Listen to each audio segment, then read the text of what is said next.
सुरुवात करूया आपण.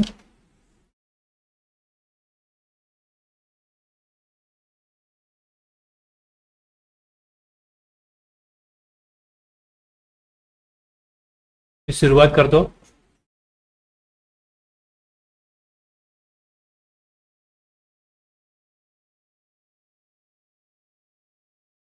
तुमच्याकडे समजा टॅली नसेल, टॅली प्राईम नसेल, तुम्ही हे टॅली प्राईम टॅलीच्या वेबसाईटवरनं डाउनलोड करू शकता आणि तिकडे तुम्हाला एज्युकेशनल व्हर्जन वापरता येईल.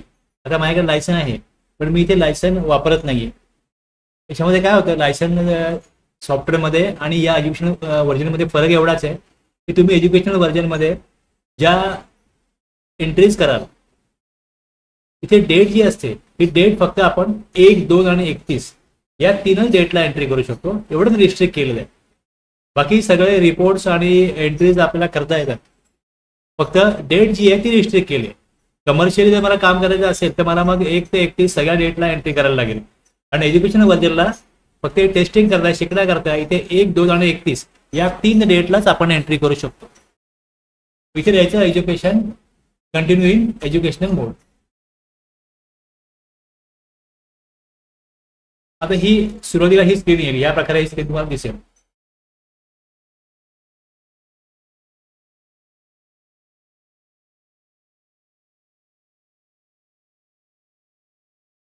इकडे वरती दाखवतं सिलेक्ट कंपनी. आता जर मी जे काम सुरू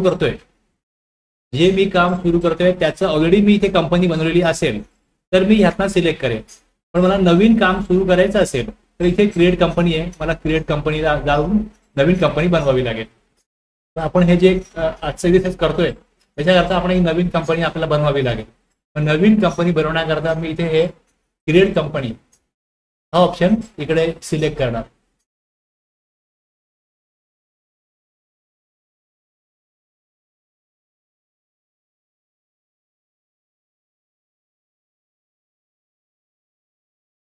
क्रिएट कंपनी याला मी सिलेक्ट केलं, एंटर केलं. समोर मला आता माझा हा डिफॉल्ट पाथ आहे, या डिफॉल्ट पाथला त्या कंपनीचा डेटा जो आहे हा स्टोअर होतो. त्याच्या खाली कंपनीचं नाव विचारलं. आता आपण हे एक्सरसाइज करतो, याला नाव देऊ आपण फर्स्ट एक्सरसाइज कंपनी. खाली इथे ऍड्रेस वगैरे देऊन हा ज्यावेळेस इनवॉइस प्रिंट होतो या इनवॉइस वरती हा ऍड्रेस येतो, जो काय ऍड्रेस असेल.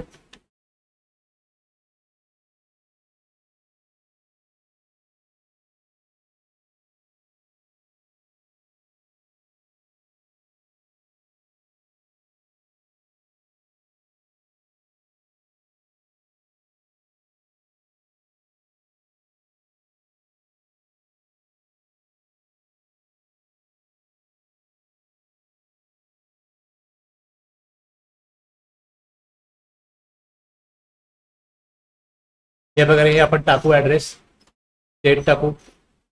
खाली इथे माहिती हे इथे मी टाकीन बुक्स बिगिनिंग फ्रॉम 1 एप्रिल 2024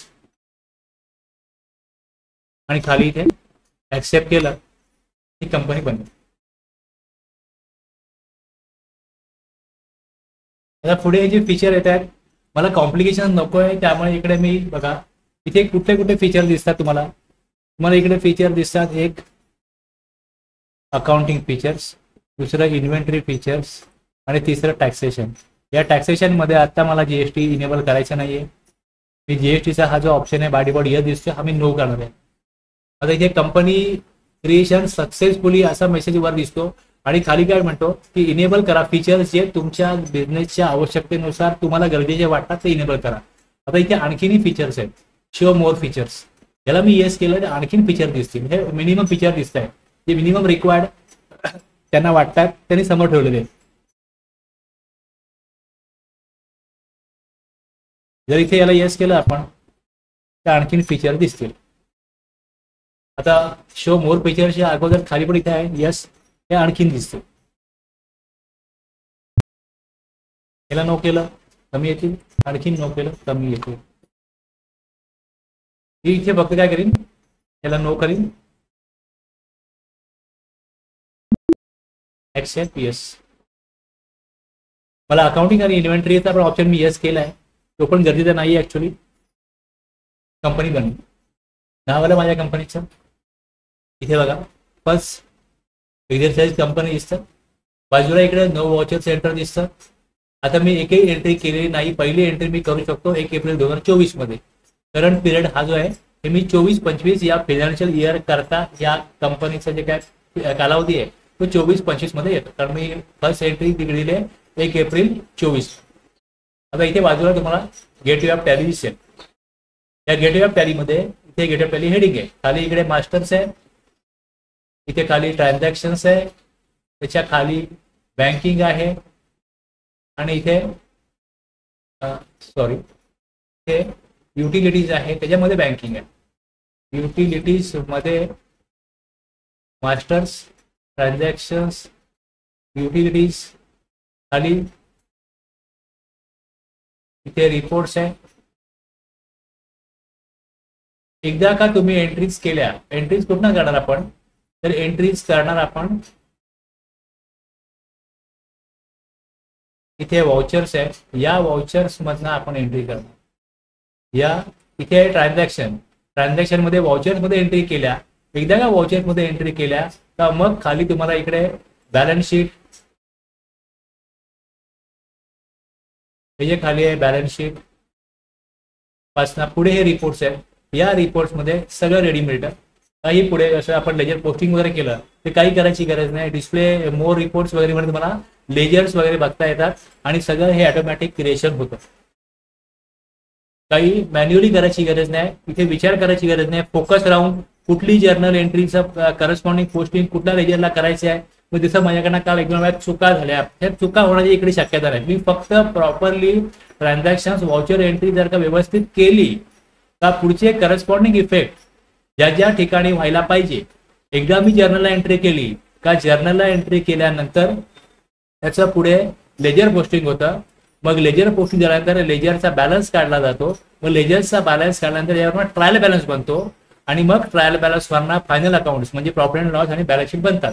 म्हणजे एकच जर्नल एंट्रीच्या एका एंट्रीचा इफेक्ट आणखीन 4 ठिकाणी होत असेल, 5 ठिकाणी होत असेल तर तो कम्प्युटरच्या अकाउंटिंग मध्ये त्याचं असं प्रोग्रामिंग केलेलं असतं की ते सगळं कम्प्युटर तुम्हाला करून देईल. मॅन्युअली करायची काही गरज नाही. त्यामुळे मॅन्युअल मिस्टेक ज्या होतात त्या होण्याची इकडे शक्यता नाही.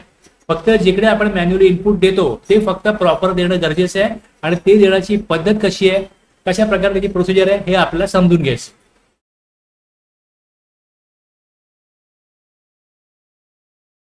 एवढं कळलेलं आहे, एवढं कळलंय. कुठलंही म्हणजे तुम्ही जर का हे समजून घेतलं तर तुम्हाला कुठल्याही सॉफ्टवेअरवरती याच प्रकारे काम करता येईल. तुम्ही एखादी कार शिकलात, तुम्हाला वेगवेगळ्या कंपन्यांच्या कार चालवता येतील. एखादा मोबाईल तुम्हाला ऑपरेट करता येतो, तुम्ही आणखीन 4 मोबाईल वापरू शकता वेगवेगळ्या कंपन्यांचे. थोडेफार फीचर मागे पुढे असतात, पण बाकी सगळे जे काही तुम्हाला ऑपरेशन्स असतात ते सेम असतात. तर ह्याच प्रकारे ह्यात मध्ये पण असंच आहे की तुम्ही पहिले मास्टर बघताय वरती, मग खाली ट्रान्झॅक्शन्स आहेत, याच प्रकारे असेल, याच प्रकारे तुम्हाला ते दिसणार आहे.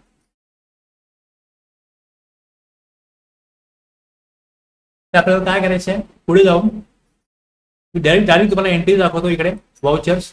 आता माझ्याकडे ही यादी आहे. ही यादी मी तुम्हाला काल जे आपण लेजर बनवले त्याची ही यादी आहे. ही यादी आपल्याकडे आहे. हे आता आपण जे लेजर बनवले काल या लेजरचा आपल्याला पुढे जाऊन एंट्री करताना वापर करायचा. आता कम्प्युटर अकाउंटिंग मध्ये काय असतं की इथे ज्यावेळेस आपण ह्या प्रकारे लेजर बनवतो, इथे मी वाउचर्सला येईन, वाउचर्सला मी एंटर करेन तर मला वाउचर्सला इकडे ही वेगळीच स्थिती आलेली आहे. याच्या अगोदर मी कुठे होतो, इथनं मी जर ट्विट केलं किंवा इथे हे क्रॉसला क्लिक केलं तर मी गेटवे ऑफ टॅलीमध्ये येईल. जर आपण गेटवे ऑफ टॅली म्हणू तर ही आपली पहिली स्क्रीन आहे. इकडनं आता खाली मी वाउचर्सला गेलो तर वाउचर्समध्ये मला आता समोर बाय डिफॉल्ट मी जेव्हा सुरुवात करतोय मला इकडे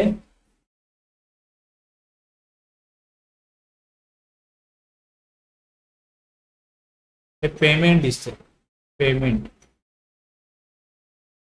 दिसते, इथे डेट दिसते, खाली इकडे अकाउंट्स पर्टिक्युलर दिसतात, इथे अमाऊंट दिसते आणि खाली इकडे नॅरेशन आहे. अशा प्रकारे या स्क्रीनमध्ये मला एंट्री करायची.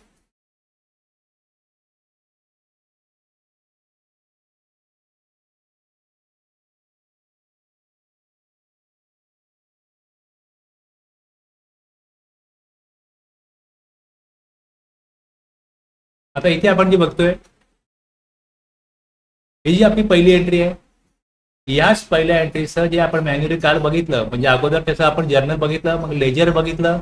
आता हेच मी जेव्हा एंट्री करीन, ह्याचीच मी टॅली प्राईम मध्ये एंट्री करीन, त्यावेळेस इथली पद्धत अशी आहे की तुमच्याकडे कॅश लेजर हे बनवलेलं असलं पाहिजे, कॅपिटल लेजर हे बनवलेलं असलं पाहिजे, फर्निचर लेजर बनवलेलं असलं पाहिजे, मशिनरी हे तुमच्याकडे बनवलेलं असलं पाहिजे. हे बनवलेलं नसेल तर आपण एंट्री करताना पण ते बनवू शकतो. असं आवश्यक नाहीये की ते पहिले लेजर बनवून घ्या आणि मग एंट्री करा, असं आवश्यक नाहीये. फक्त इथे काय बघायला लागतं की जर तुम्ही एंट्री करताय याच्यामध्ये तुमचं ट्रान्झॅक्शन काय दर्शवतं. आता इथे कॅश अकाउंट आणि टू कॅपिटल, इथे कॅश इन्व्हेस्ट केले बिझनेसमध्ये, पैसे आलेले आहेत. जर पैसे आलेले असतील तर टॅली प्राईम मध्ये एंट्री करताना इथे रिसीट टाईपचं वाउचर आहे. टॅली प्राईम मध्ये इथे रिसीट टाईपचं वाउचर आहे, त्यामध्ये एंट्री करायची आहे. इथे काय दिलंय, इथे त्यांनी रिसीट टाईपचा वाउचर दिलेला आहे, त्यामध्ये एंट्री करायला सांगितले. तसंच इकडे दुसऱ्या ज्या एंट्री आहेत त्याच्यामध्ये कुठेही पैशाचा व्यवहार नाहीये, सेल परचेस नाहीये, कुठलाही पैशाचा व्यवहार नसेल, सेल परचेस नसेल, त्यावेळेस त्याची एंट्री जर्नल मध्ये होते. ऍक्च्युली आपण काल जर्नलच बघितलं, परवा जर्नलच बघितलं मागच्या अगोदरच्या क्लासला. तर जर्नल मध्ये एंट्री केव्हा करायची, ज्यावेळेस कुठलाही कॅशचा व्यवहार नाहीये, सेल परचेस नाहीये, तेव्हा जर्नलला, म्हणजे नॉर्मली ऍडजस्टमेंट एंट्रीज या जर्नलला करतात. आणि सेल परचेस केलं तर एंट्री परचेस वाउचर टाईपला करायची. इकडे वाउचर टाईप दिलेले आहेत, ते वाउचर टाईप इकडे उजवीकडे आहे. वाउचर टाईप जे तिथे उजवीकडे आहे, तुम्हाला उजवीकडे दिसतील वाउचर टाईप. तुम्ही इथे बघाल तर इकडचा हा जो भाग आहे, हा भाग वाउचर टाईप दाखवतो. उजवीकडच्या टॅलीमध्ये भाग हा वाउचर टाईप दाखवतो. आणि याच्यामध्ये तुम्हाला contra, receipt, journal, sales, purchase आणि अदर वाउचर टाईप मध्ये मला आवश्यक असेल ते वाउचर टाईप मी घेऊ शकतो. समजा मला इकडनं आणखीन काय पाहिजे असेल, क्रेडिट नोट इथे नाही समोर, तुम्ही घेऊ शकतो, त्याकरता इथे यायला लागेल. पण जे आवश्यक त्यांना वाटतात टॅलीच्या प्रोग्रामरना, त्यांनी काय केलंय, contra, payment, receipt, journal, sales, purchase हे समोर ठेवलंय आणि अदरला इकडे. आणि याला शॉर्टकट कीज पण आहे. मी F4 प्रेस केलं, मला समोर Contra, F5 payment, F6 receipt, journal, मग पुढे F8 सेल, F9 परचेस आणि F10 प्रेस केलं तर मला अदर वाउचर विचारलं जातं आणि मी एस्केप केलं, हे जाईल.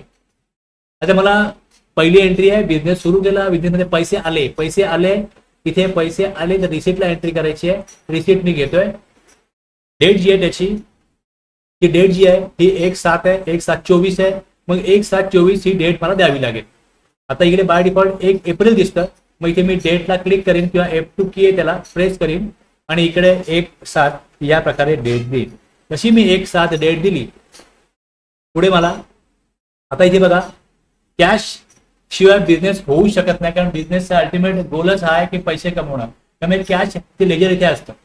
पण बँकेमध्ये वेगवेगळ्या बँका आहेत, कुठल्या बँकेत अकाउंट ओपन करेल तो टॅक्स पेअर माहिती नाही, त्यामुळे इथे बँक अकाउंट बनवावं लागतं. पण कॅश सगळ्यांकरता कॅशच असते, तर इथे कॅश अकाउंट बनवलेला असतो. कॅश आलेली आहे, इथे कॅश सिलेक्ट केलं. आता इथे कॅपिटल पाहिजे मला, कॅपिटल नाही आहे इकडे, तर कॅपिटल बनवावं लागेल. मी क्रिएटला जाईन, इथे कॅपिटल अकाउंट बनवीन. हे एकदा बनवलं, नेक्स्ट टाइम बनवायची गरज नाही, फक्त एकदाच बनतं कॅपिटल अकाउंट. खाली तिचा ग्रुप आहे, उजवीकडे मला इथे ग्रुप विंडो ओपन होते. हे बघा उजवीकडे मला दिसतंय बँक OCC, हे वेगवेगळे ग्रुप आहे, हे इथे ऑलरेडी बनवलेले असतात. जसं आपण कंपनी बनवतो हे सगळं आपल्याला रेडी मिळणार आहे. इथे बँक अकाउंट, मी इथे बँक OCC बघतोय, बँक OD बघतोय, ब्रांच डिव्हिजन बघतोय, कॅपिटल अकाउंट. आता मला कॅपिटल अकाउंट लेजर बनवायचे आहे आणि त्याकरता मला इथे लिस्ट ऑफ ग्रुप मधला सिलेक्ट करायचं आहे कॅपिटल अकाउंट. मी सिलेक्ट केला कॅपिटल अकाउंट मी सिलेक्ट केला इकडे.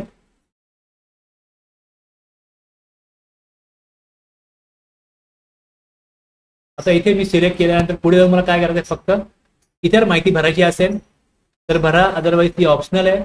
फक्त मला इकडे जाऊन ऍक्सेप्ट येस करायचं आहे. ऍक्सेप्ट मी इकडे येस करीन.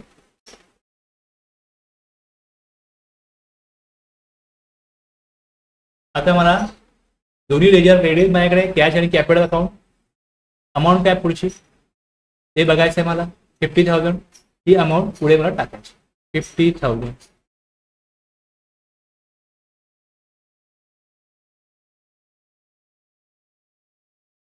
आणि खाली येईल नॅरेशन.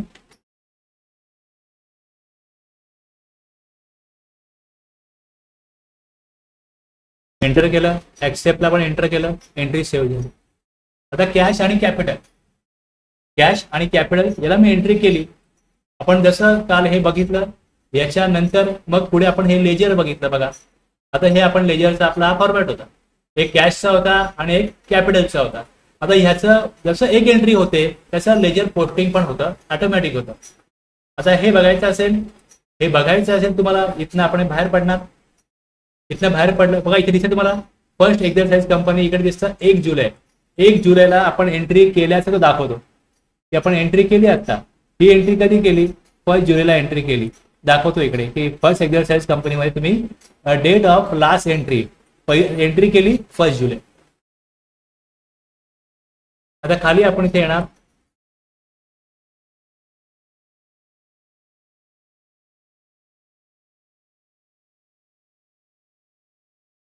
डिस्प्ले, मोर रिपोर्ट्स,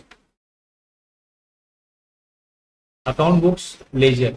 आता लेजर कुठलं आहे? एक कॅश आणि कॅपिटल. आपण जी एंट्री केली आता त्यामध्ये आपण जे 2 लेजर वापरले त्यामध्ये काय होते? कॅपिटल. बघा इथे कॅपिटल पण दिसेल, कॅपिटल मध्ये पण कॅश दिसेल, इथे कॅश दिसेल आणि इथे बघा इथे डेबिट क्रेडिट या प्रकारे दिसतं. आपलं जसं जो फॉर्मॅट आपण बघितला, जो फॉर्मॅट लेजरला आपला असतो,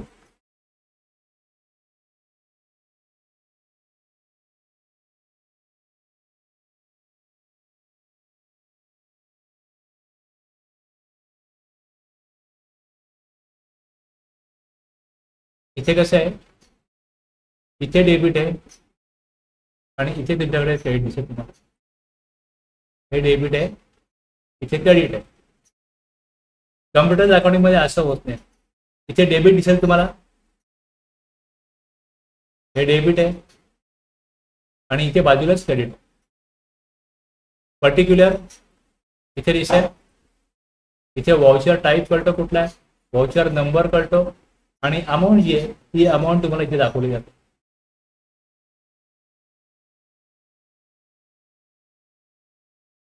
बघा हे कॅश लेजर आहे, हे बंद केलं मी, म्हणजे कॅशचा बॅलन्स तिकडे दाखवला 50,000. कॅपिटलला आलो, कॅपिटलला बघा, कॅपिटलला काय दिसेल?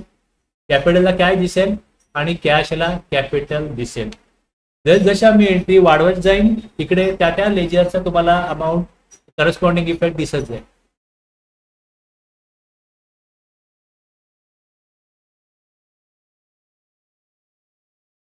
मी क्लोज केलं तर आपण जिथे होतो तिकडे यायला होतं आपल्याला. जसं मी क्लोज करत जाईन,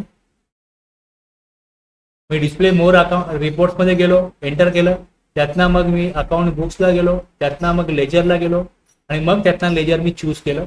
जसं माझं हे बघून झालं, मी इथनं क्रॉसला क्लिक केलं, परत मागे येईन, परत क्लोज केलं, परत क्लोज केलं, परत क्लोज केलं, गेटवे ऑफ टॅलीमध्ये येईल, डिस्प्ले मोर रिपोर्ट्स. आता मला पुढची एंट्री करायची आहे, वाउचरला येईल. वाउचरला आता मला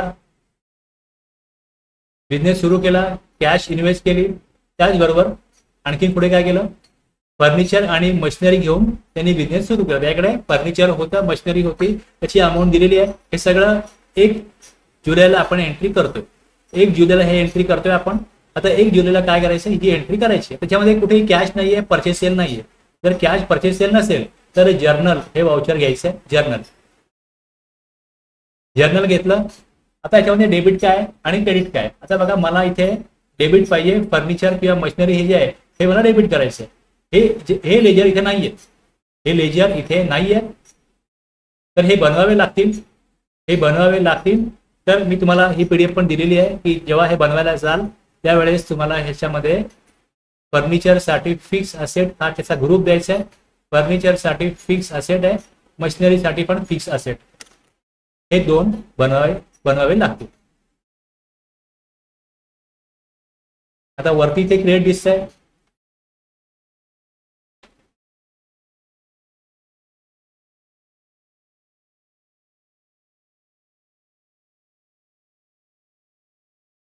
बनवलंय. आता फर्निचरला डेबिट आहे, फर्निचरला आपण एंट्रीमध्ये बघितलं तर फर्निचरला डेबिट आहे 70,000. मग इथे येऊन मी त्याला 70,000 ही अमाऊंट देईन. आणि खाली क्रेडिट द्यायचं आहे, ते कॅपिटलला 70,000. नॅरेशन द्यायचं असेल देऊ शकता, आवश्यक नाही. जे एंट्री तरी पण सेव्ह होईल, दिली नाही तरी पण एंट्री सेव्ह होईल. फक्त आपण कशाबद्दल एंट्री केलं हे कळण्याकरता खाली नॅरेशन आपण लिहित असतो.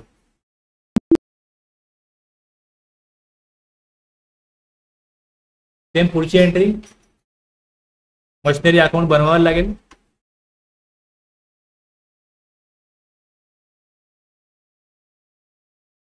फिक्स असेट,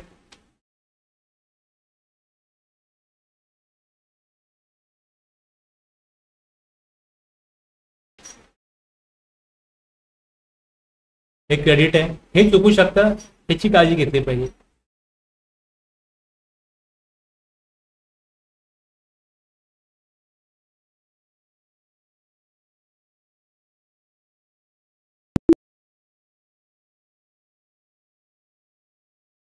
ऍक्सेप्ट यस केलं. आता मी 3 एंट्री केल्या, 3 एंट्री केल्या.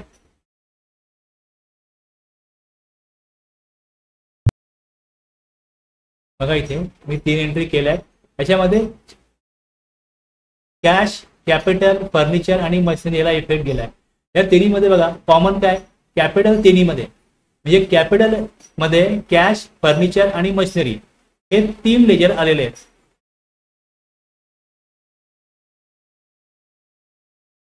खाली आलो मी इकडे डिस्प्ले मोर रिपोर्ट, खाली आलो अकाउंट बुक्स, लेजर. लेजरला मी कॅपिटल चूज केलं. बघा आता एकंदरीत कॅपिटल किती इन्व्हेस्टमेंट झालेली आहे. आता हे लेजर कसलं आहे, कॅपिटलचं आहे. आता हेच आपण ज्यावेळेस मॅन्युअली करायला गेलो असतो तर इथे आपल्याला हा कॅपिटलच्या लेजरला अशा प्रकारे एंट्री करायला लागली असती. आणि इथे बॅलन्स काय तुम्हाला इथे हा बॅलन्स तुम्हाला इथे क्रेडिट दिसतो, हा बॅलन्स तुम्हाला इथे क्रेडिट दिसतो. आता हे तुम्ही एंट्री करायला जाल मॅन्युअली तर तुम्हाला इकडे इथे कॅश आहे, कॅपिटल आहे. मग कॅपिटल तुम्ही इकडे लिहाल, तुम्ही इथे कॅपिटलला लिहाल बाय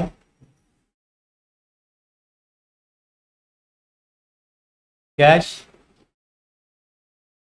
फर्निचर, मशिनरी. मग तुम्हाला इथे 3 लाख येतील. मग इथे त्याचं तुम्ही बॅलन्सिंग कराल. मग इथे बॅलन्स आणि मग तुम्हाला याचा काय मिळतो, क्रेडिट बॅलन्स काय मिळतो, 3 लाख. 3 लाख रुपये क्रेडिट बॅलन्स मिळतो. तुम्ही टॅलीमध्ये बघा तुम्हाला ह्याचा क्रेडिट बॅलन्स दाखवला आहे की नाही. जो काल वेळ घालवला आणि तुम्ही जो वेळ दिला अगोदरच्या लेक्चरला त्यातनं तुम्हाला हे कळण्यासाठी मी एवढा वेळ घालवलेला आहे की ज्या वेळेस हे लेजर येतं त्यावेळेस समोर तुम्हाला हा बॅलन्स दिसतो. खाली तुम्हाला इकडे 3 लाख, करंट टोटल 3 लाख आणि क्लोजिंग बॅलन्स हा 3 लाख दाखवतो. आणि हा क्रेडिट दाखवतो. हा क्रेडिट का दाखवतो, हे मॅन्युअल अकाउंटिंग मध्ये ज्या प्रकारे त्याचं क्लोजिंग केलंय, बॅलन्सिंग केलंय त्याप्रमाणे हा काय होईल इकडे तुम्हाला दिसेल.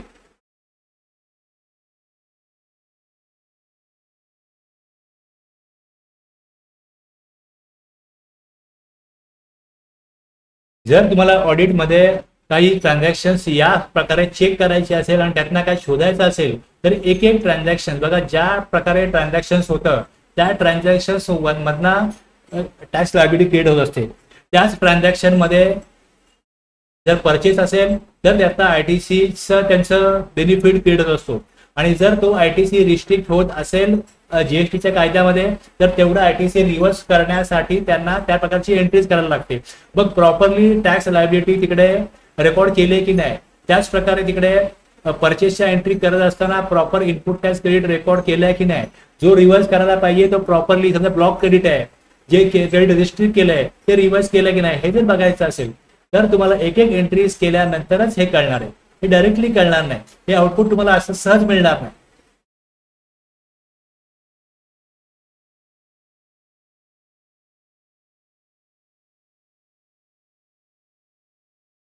इथपर्यंत कळलंय?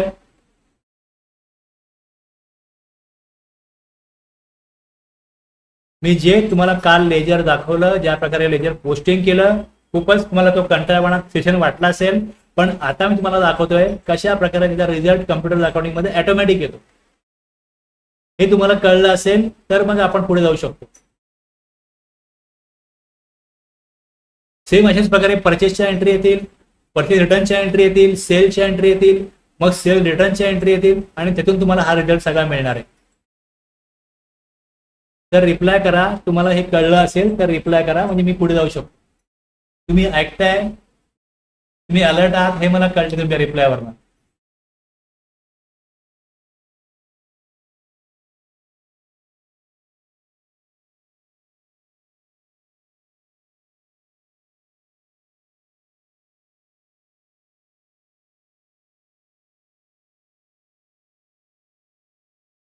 Okay, thank you sir. Dattatray sir, Anil sir, thank you. काय होतं, मला इथे कोणी दिसत नाही आणि जसं आपण क्लासरूममध्ये चेहरे बघतो आपल्याला कळतं, त्यामुळे मग तिथे काय असतं, एक मोटिवेशन असं शिकवताला. आता मी तुम्हाला बघू शकत नाही, त्यामुळे तुम्ही जसं आतमध्ये रिप्लाय करता तर मला कळतं की मी काय स्पीड ठेवावा, एखादा पॉईंट जास्त स्ट्रेच करावा की नाही करावा. त्यामुळे तुम्ही जसं तिथं रिप्लाय करता त्याप्रमाणे मला कळतं की माझं स्पीड ओके आहे किंवा मी जे काय सांगतोय तुम्हाला जेपर्यंत पोहोचतंय मी थोडं आतमध्ये रिप्लाय करत जा, कमेंट करायचं. आता हे अशा प्रकारे आपल्याला कळत राहील, आपण आवश्यक ते रिपोर्ट तिथनं बघू शकतो आणि आपण आपल्या एंट्री आता पुढे कंटिन्यू करणार आहोत. मला पुढची एंट्री करायची आहे. आता इथे मी वाउचर्सला जेव्हा जाईन, इथे वाउचर्स आहे, या वाउचर्समध्ये आपण आता ह्या 3 एंट्री केल्या. पुढे जाऊन आता फर्निचर ही एंट्री करायची. ही एंट्री केली आपण, सॉरी एंट्री इकडे, इथे आपण ह्या 3 एंट्री केल्या. अच्छा, आपल्याला पुढे बँकेमध्ये अकाउंट ओपन केला ही एंट्री करायची. बँकेमध्ये अकाउंट ओपन केला ही एंट्री करायची आहे. 25,000 मी आलो इकडे परत आणि इथे वाउचर्स आहे. वाउचर्समध्ये इथे बँकेमधनं पैसे काढले, विड्रॉ केले, कॅश टू बँक अशी एंट्री करायची असेल तर इकडे कॉन्ट्रा आहे. मग कॉन्ट्रामध्ये इथे बघा तुम्हाला वरती फक्त कॅश दिसतंय, इथे बँक बनवावं लागेल, कोण बनवायला लागेल.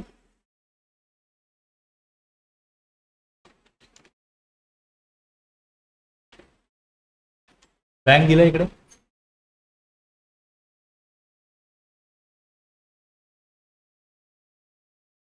आणि इथे कॅश दिलं 50,000.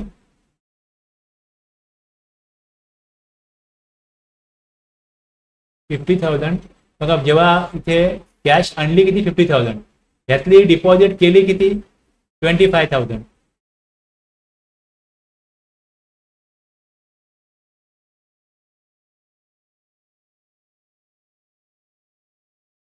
बघा आता इथे मी अमाऊंट टाईप 0 करतो तर इथे बॅलन्स दाखवतो. इथे बॅलन्स दिसतो, कॅशचा बॅलन्स दिसतो इकडे 50,000. हा 50,000 तुम्हाला बॅलन्स दाखवेल. इकडे तुम्हाला 50,000 बॅलन्स दिसेल. इथे बँक ऑफ इंडिया आहे, याच्या इथे खाली तुम्हाला बॅलन्स, करंट बॅलन्स काही दिसत नाही. नोटीस करा इकडे हे मी दाखवलंय. आता ज्या वेळेस मी इथे अमाऊंट टाईप करतो 25,000, त्यावेळेस 50,000 25,000 बँकेमध्ये डिपॉझिट केले. आता कॅश बॅलन्स उरला 25,000, बँकेत बॅलन्स झाला 25,000. या प्रकारे इफेक्ट दिसेल. दिसतोय इफेक्ट याप्रमाणे.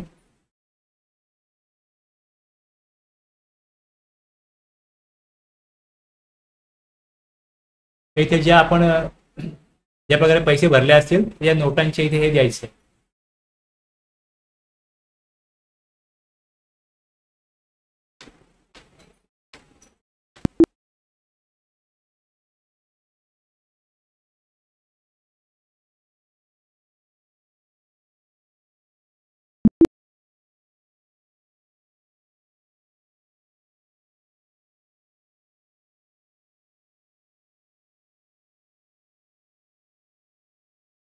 आता इथे याच प्रकारे display more report, account books, ledger, cash. बघा आता तुम्हाला डेबिट क्रेडिट दोन्हीकडे इफेक्ट दिसतील. तर मी जेव्हा कॅशचं हे लेजर काढतो इकडे 50,000 डेबिट दिसत आहेत. बघा हे डेबिट आहे, हे क्रेडिट आहे. आता मला इकडे दिसतंय, इकडे ही अमाऊंट आहे डेबिटची, ही अमाऊंट आहे खाली क्रेडिटची. आता काय झाले, या कॅपिटल इन्व्हेस्ट केलं होतं, पैसे आले होते. किती पैसे आले होते? पैसे आले होते 50,000 बिझनेसमध्ये. त्यातले बँकेमध्ये डिपॉझिट केले, आपण कॉन्ट्रा वोचरला आता एंट्री केली, त्यातनं 25,000 रुपये काय केले, त्यातनं क्रेडिट म्हणजे जमा केले. कुठे? बँकेमध्ये. बँकेत जमा केले तर इथे बॅलन्स उरेल. फायनली क्लोजिंग बॅलन्स बघा, आता क्लोजिंग बॅलन्स खाली दाखवतो 25,000. अशा प्रकारे याचं बॅलन्सिंग होत राहील. हे ऑटोमॅटिक होत राहील, मॅन्युअली करायची गरज नाही. मॅन्युअल मिस्टेक होण्याचे इकडे अजिबात चान्सेस नाही. बिलकुल मॅन्युअल मिस्टेक होणार नाही. फक्त एंट्री आपण जी करतो ती ॲक्युरेट करणं गरजेचं आहे. तिथे कुठली मॅन्युअल मिस्टेक झाली मग करस्पॉन्डिंग इफेक्टमध्ये पण चुकीचे इफेक्ट जातील.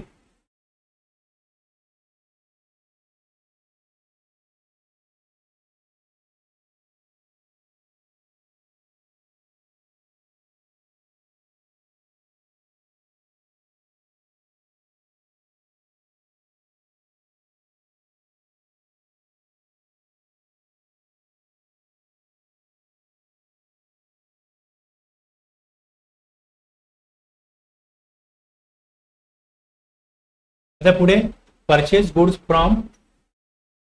तर जसं आपण डीमार्टला वगैरे जातो आणि त्या आपण तिथे खरेदी करतो, तर त्यांच्याकडे ते आपल्याला नाव विचारत नाही. तुमचं नाव काय हे विचारत नाही. आपलं नाव इथे रेकॉर्डला ते घेत नाहीत. ते आपल्याला आपण जे सामान खरेदी करून देतात आणि आपण त्यांना कॅश देतो. त्या प्रकारे कुठलाही टॅक्स पेअर परचेस करतो, सेल करतो, तर त्यामध्ये कॅशचा व्यवहार असेल तर तिथे नाव येत नाही. जो व्यवहार असतो जर इमिजिएट पेमेंट केलं तर तिथे त्या व्यक्तीचं नाव येत नाही. म्हणजे परचेस गुड्स फ्रॉम एक्स आहे किंवा इथे सोल्ड गुड्स टू वाय आहे, तर इथे एक्स किंवा वायचं नाव टाकायची, रेकॉर्ड करायची गरज नाही. परचेस केलं, परचेस आहे, कॅश आली, व्यवहार संपला, ट्रान्झॅक्शन एंड. आता मी परचेसला एंट्री करीन, परत येईल इकडे वाउचर्स मध्ये जाईन. वाउचर्सला आता मला परचेस असेल तर परचेस घ्यायचं आहे. आता ज्यावेळेस परचेस केलंय, इनवॉइस नंबर. आता हे अशा प्रकारे स्क्रीन काय येते, कारण ज्यावेळेस याचं जीएसटीच्या लॉ मध्ये आपण हे बघू, आयटीसी घ्यायचं आहे, मग इनवॉइस नंबर कुठला आहे, मग तो कोणाकडनं परचेस केला आहे, मग त्याचा जीएसटी नंबर काय, मग त्याने GSR-1 फाईल केलाय का, मग तुमच्या 2B मध्ये आलाय का, हे सगळं या त्या डॉक्युमेंटच्या आधारावरती त्याला क्रेडिट मिळत असतं. त्यामुळे ज्यावेळेस परचेसची एंट्री केली जाते त्यावेळेस परचेसचे डिटेल्स जे असतील, आवश्यक डिटेल्स, ते इथे आपल्याला द्यावे लागतात. त्याकरता त्या प्रकारे स्क्रीन दिसते. म्हणजे ज्या प्रकारे कायदे असतात त्याच प्रकारे सॉफ्टवेअर बनवली जातात कायद्यानुसार. आणि जर ती सॉफ्टवेअर त्या कायद्यानुसार बनवली नसतील तर मग ती काय सॉफ्टवेअर वापरण्याचा काही फायदा नसतो, काही उपयोग नसतो. त्यामुळे सॉफ्टवेअर अशी पाहिजे जी वेगवेगळ्या कायद्यानुसार त्यावेळेच्या प्रचलित कायद्याच्या तरतुदीनुसार बनवलेली असतील. तर त्यामुळे इकडे काय येतं, पहिले आपण डेट टाकतो. या डेट 2 आहे इकडे, तर मी डेट चेंज करीन. इथे डेट आहे ती मी 2 जुलै करीन.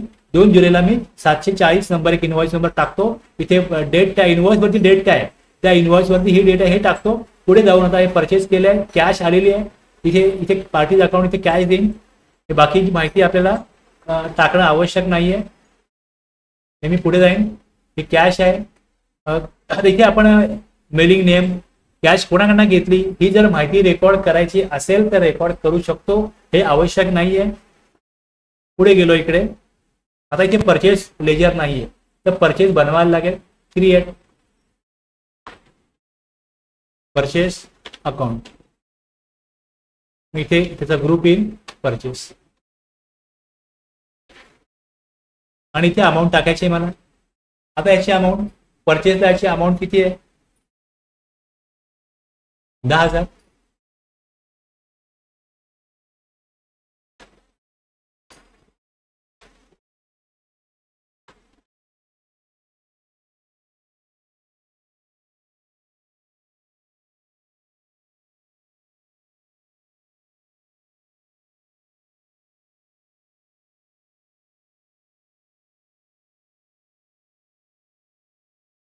कॅश आली, कॅश रिसिव्ड नाही, कॅश गिवन आहे किंवा कॅश पेड आहे, या प्रकारे देऊ शकतो.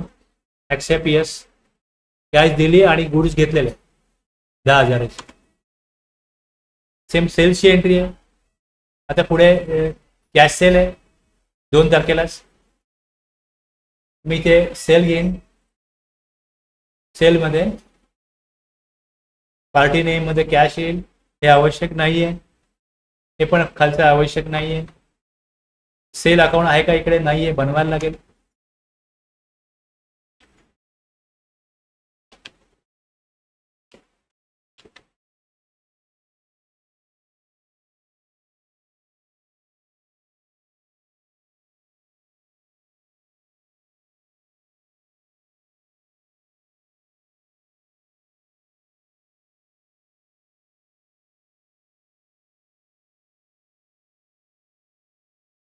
गुड्स विकले आणि कॅश मिळाली.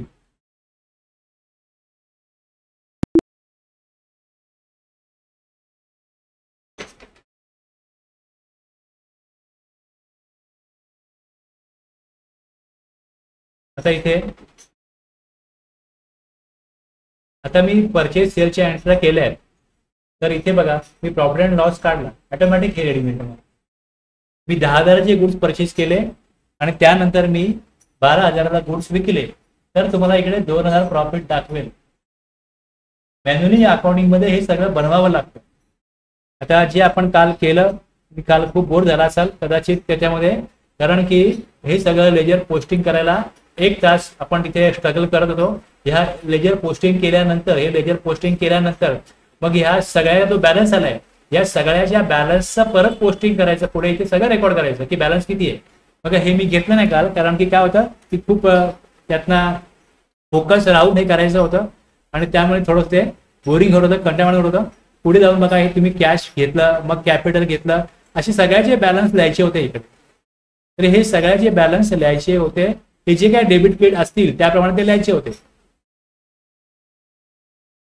हे जे बॅलन्स आहेत, जे डेबिट क्रेडिट असतील त्याप्रमाणे ते लिहायचे होते. जर इकडे फर्निचर आहे तर फर्निचर बॅलन्स डेबिट येईल, मशिनरी पण डेबिट येईल, बँक ऑफ इंडिया डेबिट येईल, परचेस आहे परचेस डेबिट येईल, सेल क्रेडिट येईल. या प्रकारे हे सगळं दिल्यानंतर मग पुढे जाऊन याच्यावरना मग इथे प्रॉफिट अँड लॉसला हे तुम्हाला परचेस मॅन्युअली घ्यायला लागेल. म्हणजे हे सगळं या प्रकारे करायचं आहे. ह्याचं स्किल ज्याला असेल तोच हे करू शकतो. आता हे पुढे जाऊन trial balance, profit and loss आणि बॅलन्स शीट हे जे बनवायचं आहे हे कोण करतं? नॉर्मली हे याच्यामध्ये ज्याला ह्याची प्रॉपर माहिती आहे, अनुभव आहे, तोच करतो. ज्युनियर लोक हे करत नाही. ज्युनियर लोक फार तर फार जर्नल आणि लेजरच्या एंट्री करतील आणि जे सिनियर पर्सन असतात ज्यांना ह्यातला अनुभव असतो ते काय करतात? ट्रायल बॅलन्स बनवतात. म्हणजे जर्नल किंवा लेजर हे व्यापारी बनवायचे आणि त्यानंतर त्यांचे जे सीएज वगैरे असतील, चार्टर्ड अकाउंटंट, त्यांच्याकडे ते जर्नल की लेजर बुक पूर्वी पाठवायचे जेव्हा कम्प्युटराइज अकाउंटिंग नव्हतं त्यावेळेस. आणि त्यानंतर मग जे सीए कडे जे लोक सिनियर ज्यांना अनुभव आहे या प्रकारे प्रॉफिट अँड लॉस बनवण्याचा, ट्रायल बॅलन्स बनवण्याचा, ते ट्रायल बॅलन्स बनवायचे आणि मग त्याच्यावरनं प्रॉफिट अँड लॉस प्रिपेअर केला जायचा आणि त्याच्यावरनं मग पुढे काय व्हायचं? बॅलन्स शीट बनायची. तर प्रॉफिट अँड लॉसला काय असतं? प्रॉफिट अँड लॉसला इकडे पहिले तुम्ही ट्रायल बॅलन्स बनवून घ्याल. आता आपण टॅलीमध्ये बघूया. टॅलीमध्ये बघा, इथे मी तुम्हाला ज्या एंट्री केल्यात त्यावरून बनलेला ट्रायल बॅलन्स बघा. हा ट्रायल बॅलन्स आलेला आहे. आता आपण लेजर वापरलं किती? एक वापरलं कॅपिटल, कॅपिटलचा ग्रुप आपण दिला होता कॅपिटल अकाउंट, आणि फर्निचर मशीनचा ग्रुप दिला होता फिक्स असेट. करंट असेट मध्ये कॅश येतं, बँक येतं, इथे बघा. आणि त्यानंतर सेल्सचा ग्रुप बनवला आपण, सेल्स अकाउंट. परचेस अकाउंटचा ग्रुप बनवला, परचेस अकाउंटच्या खाली परचेस अकाउंट लेजर घेतलं. या प्रकारे जे डेबिट क्रेडिट कितना येत आहे. आता जर तुम्हाला मॅनेज अकाउंट मी सांगितलंच नसतं आणि एकदम हे दाखवलं असतं, तुम्हाला काय कळणार आहे? तुम्ही कुठल्याही सॉफ्टवेअरमध्ये बघाल आणि तिकडे जाऊन तुम्ही जर का ऑडिट करायला जाल, तुम्हाला याचा अर्थ काय कळणार आहे? जर तुम्हाला डेबिट क्रेडिट माहितीच नाही तर तुम्हाला याचा अर्थ काय कळणार आहे? हे सगळं दाखवण्याचा उद्देश हा होता माझा. कशा प्रकारे त्या एंट्री पुढे येतात, कशा प्रकारे पहिले जर्नल बुक मध्ये एंट्री होते, मग लेजर पोस्टिंग होतं, मग लेजर पोस्टिंग वरून त्याचा ट्रायल बॅलन्स बनतो आणि मग ट्रायल बॅलन्स वरना पुढे प्रॉफिट अँड लॉस आणि बॅलन्स शीटला त्याचा इफेक्ट जातो. हे सगळं मी तुम्हाला पहिल्या पीडीएफ मध्ये हे सगळं भरून दिलेलं आहे. हे दुसरी पीडीएफ दिलेली आहे, यात हे तुम्हाला भरायला सांगितलंय. तर तुम्ही हे त्याप्रमाणे समजलं तुम्हाला, तर तुम्हाला कळेल की कम्प्युटराइज अकाउंटिंग मध्ये हे सगळं ऑटोमॅटिक करस्पॉन्डिंग एंट्रीज या रेडीली अवेलेबल होतात. या सगळ्या इथे कुठल्याही प्रकारचं स्किल कौशल्य शिकल्यानंतर करण्याची गरज नसते, ते कम्प्युटर करतो. फक्त डेटा एंट्री ऑपरेटर, ज्याला मी कालही बोललो मोबाईल ज्याला ऑपरेट करता येतो, तो हे सॉफ्टवेअर वापरू शकतो. एंट्रीज करायच्या परचेसच्या, सेल्सच्या, बँकेत पैसे आले, बँकेतनं पैसे काढले, नॉर्मली रोज परचेस सेल, पैसे काढले, पैसे दिले, याच एंट्री असतात. कोणाकडनं पैसे आले, कोणाकडे पैसे दिले, म्हणजे नॉर्मली 4 प्रकारच्या एंट्री असतात. परचेस सेल, पैसे आले, पैसे गेले.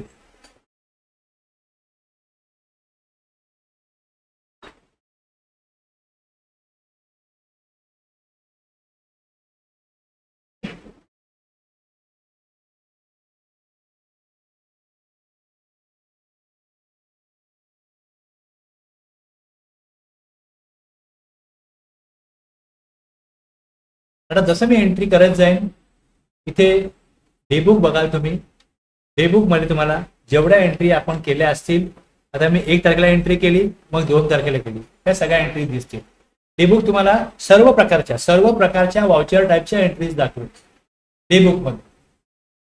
आणि ह्या प्रत्येक एंट्रीमध्ये प्रत्येक ट्रान्झॅक्शन बिझनेसचा रेकॉर्ड झालेला आहे. त्याच्यामध्ये जीएसटी असो वगैरे नसो, सगळ्या एंट्रीज मला बघता येतील. तुम्हाला कुठल्या एंट्री बघण्यामध्ये इंटरेस्ट आहे? जर तुम्हाला आयटीसी पॉइंट ऑफ व्ह्यू बघायचा असेल, मग तुम्ही काय कराल, आयटीसी अकाउंट बुक मध्ये जाल आणि आयटीसी कुठे रेकॉर्ड होतो, परचेस रजिस्टर मध्ये. मग तुम्ही काढाल परचेस रजिस्टर. मग आता मी जुलैमध्ये एंट्रीज केल्या, मग जुलैमध्ये मी आता एकच एंट्री केली, तसं मी पुढे एंट्री करत जाईन. मला एंट्री 2, 3, 4, 5 होतील, मग तुम्हाला त्या खाली दिसतील परचेसच्या एंट्री. आपला हा उद्देश एवढाच आहे की आपल्याला जीएसटी मध्ये जर का ऑडिट करायची वेळ आली, तर प्रत्येक ट्रान्झॅक्शन जर तुम्हाला चेक करायचं असेल, क्रॉस व्हेरीफाय करायचं असेल, तर तुम्हाला कशा प्रकारे हे शोधता येईल हे कळावं. एक चक्रव्यूह, हा चक्रव्यूह भेदून तुम्हाला आतमध्ये जाऊन मग तुम्हाला लढता येईल आणि जिंकता येईल, या करता हे सगळं मी करतोय. अदरवाईज एवढा वेळ घालवण्याची तुम्हालाही गरज नाही, मलाही गरज नाही, लक्षात घ्या.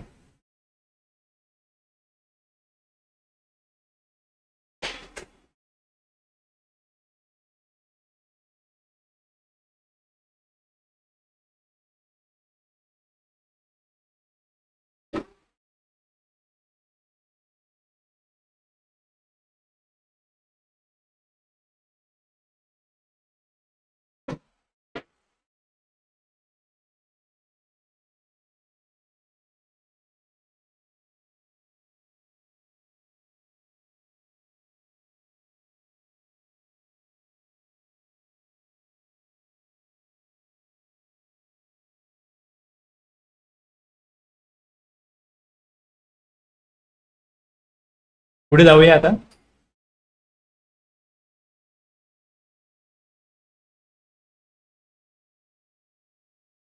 परचेसची एंट्री झाली.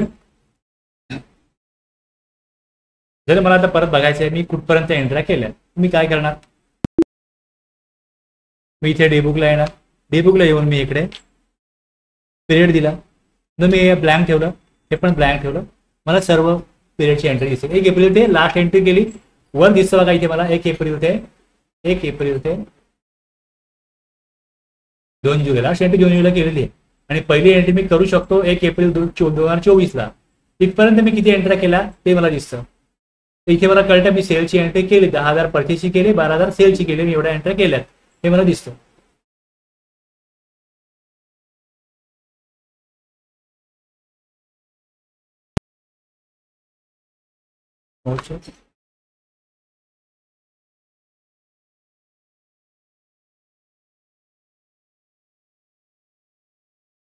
इथपर्यंत आपण 6 एंट्री केलेल्या आहेत.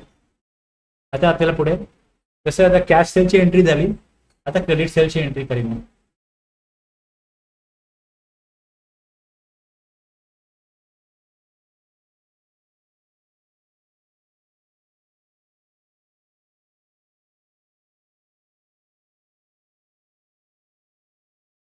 मी सगळ्या एंट्री ज्या आहेत त्या 1 आणि 2 याच तारखेला केल्यात. ज्याला कोणाला एक्झरसाइज स्वतःहून करायचा असेल तो करू शकतो. त्याकरता मी डेट जे आहेत या इकडे 2, 2, 1 आणि 2 असे ठेवलेले आहेत. बाकी दुसरा काही उद्देश नाही डेट 1 आणि 2 ठेवण्याचा. एज्युकेशनल व्हर्जनला 1, 2 आणि 31 या डेटला एंट्री होतात. आता मला एंट्री करायची आहे ती purchase goods from Aryan enterprises on credit 14,000 ही एंट्री करायची. परचेस केलेत गुड्स 14,000चे गुड्स परचेस केलेत आर्यन एंटरप्राइजेस कडून. आता इथे परचेस घेईन मी. परचेस आलेलं आहे याचा इकडे इनवॉइस नंबर येईल. इनवॉइस नंबर टाकला खाली. आता इथे परचेस बघा, इथे परचेस कॅश नाहीये, इथे पार्टीचं नाव आहे. आता इकडे ज्यांच्याकडनं परचेस केलं तो सप्लायर आहे त्याचे लेजर बनवायला लागेल. आता इथे क्रिएट दिलं. आता सप्लायरचं नाव काय? सप्लायरचं नाव आहे आर्यन एंटरप्राइजेस.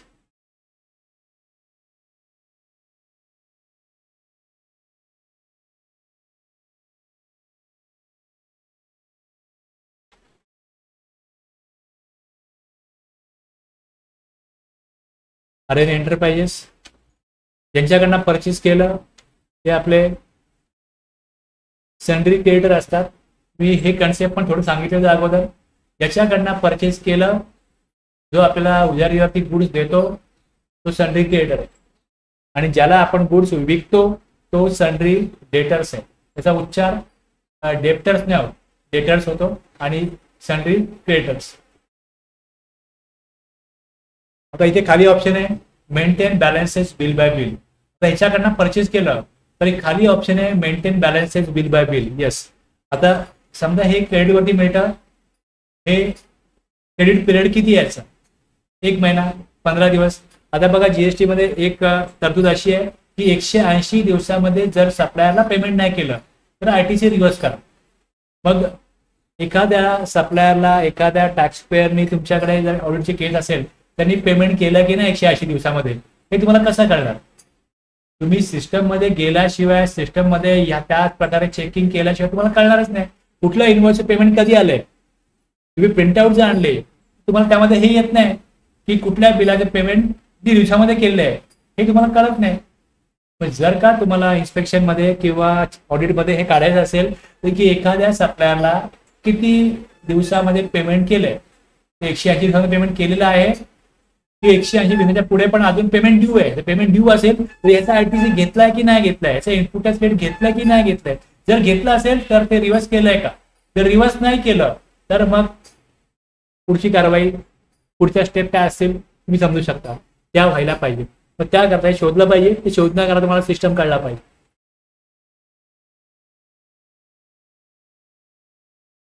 मी आता जो मुद्दा मांडला तुम्हाला पटलाय का?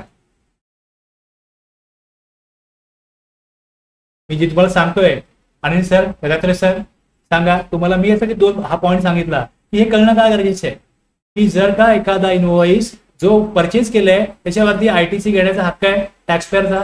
जर हक्क आहे टॅक्स पेअरचा तर टॅक्स पेअर त्याचा आयटीसी घेईल. पण कुठल्या इनवॉइसचं जर पेमेंट 180 दिवसाचं पेमेंट केलेलं नसेल तर तो आयटीसी रिव्हर्स करायला पाहिजे ना. ही तरतूद आहे आपली जीएसटी मध्ये. मग त्यानुसार त्याने पेमेंट केलं की नाही केलंय हे तुम्ही शोधणार कसं काय? जर तुम्ही ऑडिट करत असाल तुम्ही शोधणार कसं काय? त्यामुळे इथे काय असतं, सिस्टीम मध्ये दिलेलं असतं की पेमेंट कधी करायचंय,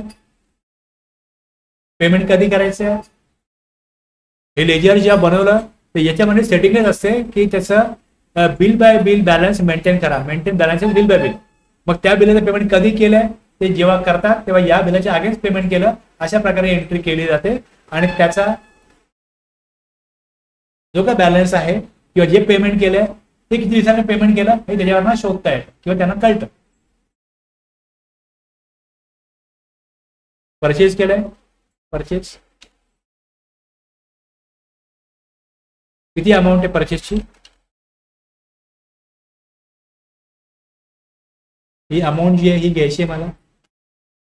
आर्यन कडनं परचेस केलं,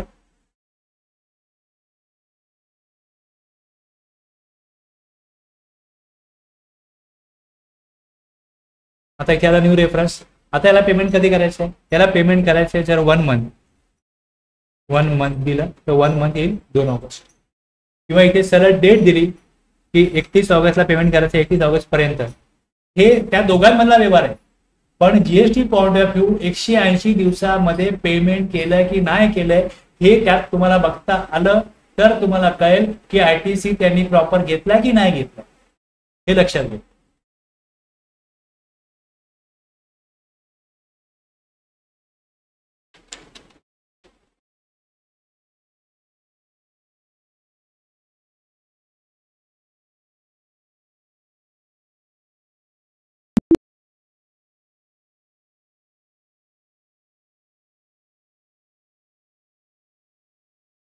एक आपण कॅश परचेसची एंट्री केली, दुसरी ही आता कॅश सेलची एंट्री केली. एक कॅश परचेसची एंट्री झाली, एक कॅश सेलची एंट्री झाली. तर इफेक्ट तुम्हाला बघायचा असेल त्याचा एक इफेक्ट डेबुकला तुम्हाला एंट्री सगळ्या दिसतात, डेबुकला तुम्हाला एंट्री सगळ्या एंट्री दिसतात. एक दुसरं प्रॉफिट अँड लॉसला परचेस सेल सगळं दिसतं. आता परचेस जास्त झालेलं आहे, सेल कमी झालाय, मग इथे लॉस दिसेल. सेल्सची अमाऊंट कमी आहे, परचेसची अमाऊंट कमी आहे, मग इथे खाली मला लॉस दिसेल. डिस्प्ले मोर रिपोर्टला गेलो, खाली इथे अकाउंट बुक्स आहे, त्याच्या खाली इथे परचेस रजिस्टर आहे. इथे बघा दोन, एक कॅश परचेस आहे, एक क्रेडिट परचेस आहे. तुम्हाला कॅश परचेसला दिसेल, कॅश परचेस मध्ये आपण बघतो, त्यामुळे करस्पॉन्डिंग लेजर काय परचेसचं, एक कॅश आहे, दुसरं आर्यन कडा परचेस केले ते दिसणार. जेवढं आपण पुढे एंट्री करत जाऊ त्या एंट्रीज तुम्हाला खाली दिसत जातील. आणि एकूण परचेस किती झालाय, एकूण परचेस जो झालाय त्याची टोटल जी आहे ती खाली येईल, ती खाली इकडे येईल.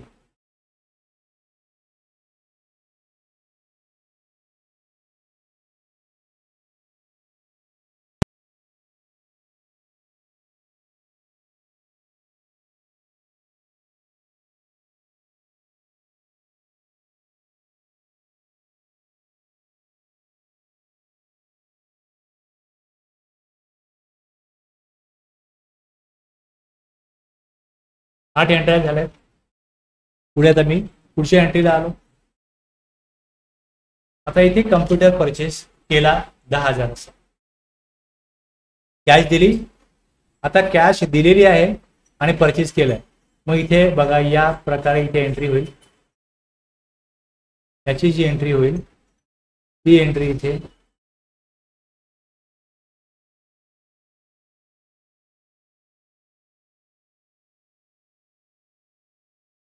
टॅली प्राईम मध्ये F5 प्रेस करायचं आणि F5 मध्ये आपण पेमेंट आपल्याला एंट्री करायची, हे तुमच्या लक्षामध्ये येईल.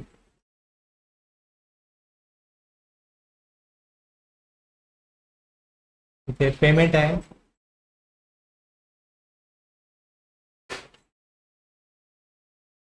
कॅश.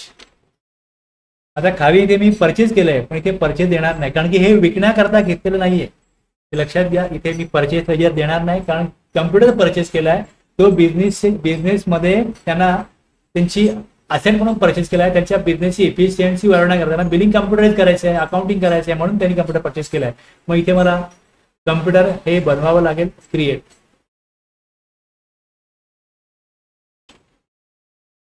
कम्प्युटर खाली मी इथे फिक्स असेट देईन.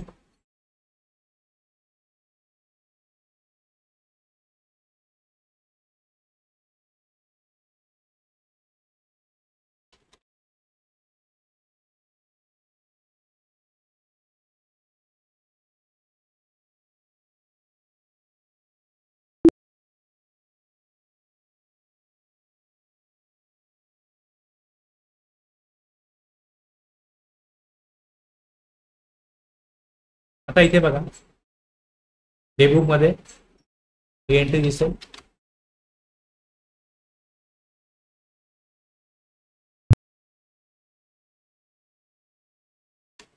कॅश दिलं, परचेस केलं,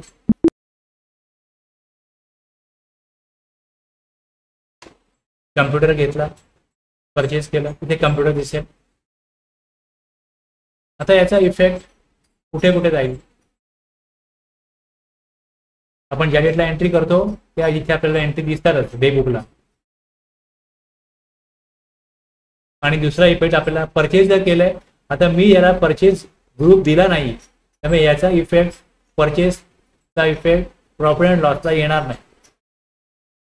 पुढे बॅलन्स शीट आहे बघा, इथे ते फिक्स असेट दिलं, तर फिक्स असेट दिल्यामुळे इथे कम्प्युटर बघा, फर्निचर आणि मशिनरीच्या वरती इथे कम्प्युटर दिसतोय. ही असेट आहे, हे त्यांनी विकण्याकरता घेतलेलं नाहीये, इथे दिसेल. कॅश इन हँड किती कॅश बॅलन्स आहे, किती बँक बॅलन्स आहे हे दिसेल. ते ह्याची करस्पॉन्डिंग इफेक्ट जे आहेत हे ऑटोमॅटिक होतात. तुम्हाला मॅन्युअली जर कळलं असेल, आता मी जो भाग ठेवला इकडे बाकी, इथे मी हे घेतल्यानंतर पुढे जाऊन हे बाकी ठेवलं की ट्रायल बॅलन्स काय आहे हे घ्यायचं आहे. मग पुढे इथे हे तुम्हाला करायचं आहे, प्रॉफिट अँड लॉस आणि हे बॅलन्स शीट, हे मॅन्युअली करायला लागतं मॅन्युअल अकाउंटिंगमध्ये. पण कम्प्युटरच्या अकाउंटमध्ये हे काय होतं, हे सगळे करस्पॉन्डिंग इफेक्ट हे ऑटोमॅटिक येत असतात, हे काही करायची गरज नाही.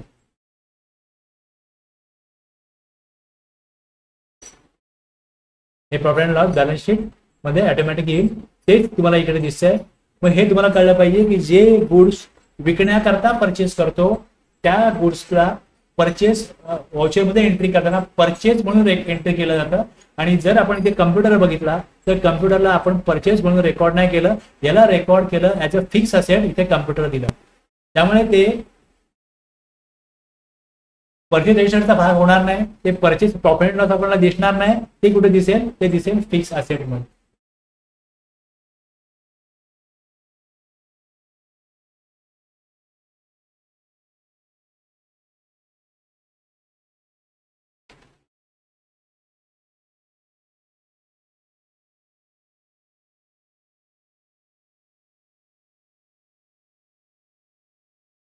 पुढची एंट्री आहे रिपेअर अँड मेंटेनन्स. आता हे पण पेमेंट केलंय, तर वरती असेट परचेस केली होती तसं इथे पण हे पेमेंट केलंय, हे रिपेअर साठी पेमेंट केलंय. हा एक एक्सपेन्स, हा एक खर्च झालेला आहे. 10,000 रुपये कॅश मध्ये खर्च झालेला आहे रिपेअर अँड मेंटेनन्स. पैसे दिलेले आहेत, पैसे दिलेत. आता इथे रिपेअर अँड मेंटेनन्स हे लेजर नाही, हे बनवायला लागेल.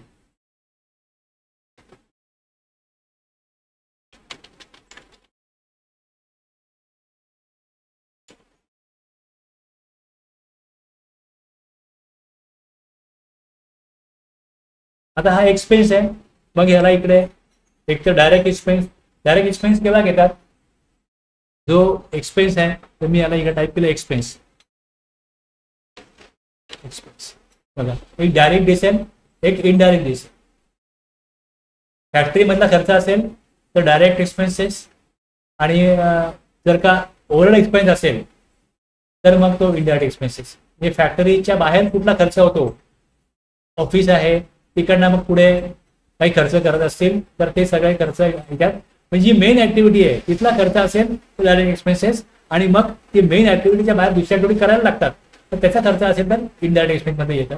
मग याला आपण रिपेअर मेंटेनन्स मशिनरी डायरेक्ट देऊ, आणि जर ऑफिसचा असेल तर इनडायरेक्ट देऊ. डायरेक्ट एक्सपेन्स दिलं तर इकडे रिपेअर अँड मेंटेनन्स अमाऊंट आहे 10,000.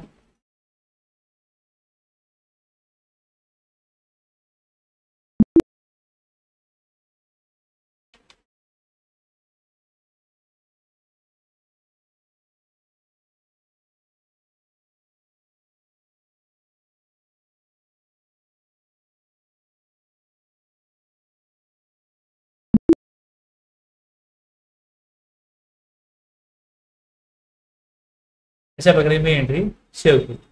आता ही एंट्री सेव्ह केल्यानंतर याचा इफेक्ट डेबुक, या सर्व एंट्री आहेत खाली आपल्या हे दिसतील. पेमेंट केलं ते खाली वरती कम्प्युटर आहे, खाली रिपेअर अँड मेंटेनन्स आहे.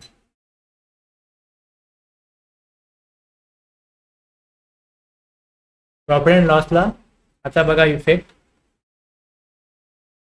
हे डायरेक्ट एक्सपेन्स मध्ये दिसतं. म्हणजे हे परचेस केलं, हे गुड्स परचेस केले जे विकणार आहे, आणि हे काही खर्च झाला, मशिनरी असेल फॅक्टरीमध्ये त्याला खर्च झाला तो इथे दिसेल. आणि इथे दिसतं ग्रॉस लॉस, नेट लॉस इथे दिसतं. तर वरती इथे ग्रॉस लॉस दिसतो, खाली नेट लॉस दिसतो. यातला फरक काय हे पण मी सांगेन पुढे जाऊन, पण हे लक्षात घ्या हे सगळं ऑटोमॅटिक होत असतं. हे काही आपल्याला करायला लागत नाही. याचं आपल्याला काही कशा प्रकारे पोस्टिंग करायचं याचं आपल्याला फोकस राहून मॅन्युअली ह्या सगळ्या करस्पॉन्डिंग ह्या संबंधित एंट्री कराव्या लागत नाही.